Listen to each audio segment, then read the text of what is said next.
আমাকে বিয়ে করবেন কারণ আপনি আমাকে পছন্দ করবেন, দ্যাটস অল। প্লিজ। আর যদি আমি সেটা না বলি? স্ট্রেট একটা ধাক্কা দেবো এবং ছাদ থেকে ফেলে দেবো। আপনি আমার জন্য, আর কারোর জন্য না। You are just for me.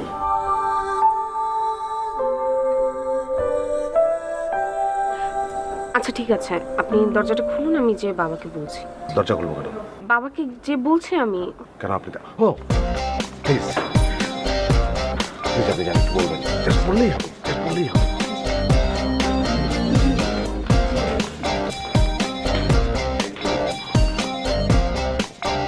আমি বলবো না। কেন? কারণ আমার বাবার ইম্পর্টেন্স এবং সম্মান আমার লাইফে অনেক বেশি। তার সম্মান রক্ষার্থে যদি আপনার ভাইয়ের থেকেও বয়স্ক কাউকে বিয়ে করতে হয়, আমি তাতেও রাজি। সো আমাকে আর ডিস্টার্ব করবেন না। আপনি কি আবার একটু ছাদে আসবেন? কেন? আপনাকে কোলে নেব, তারপর ছাদ থেকে ফেলে দেবো।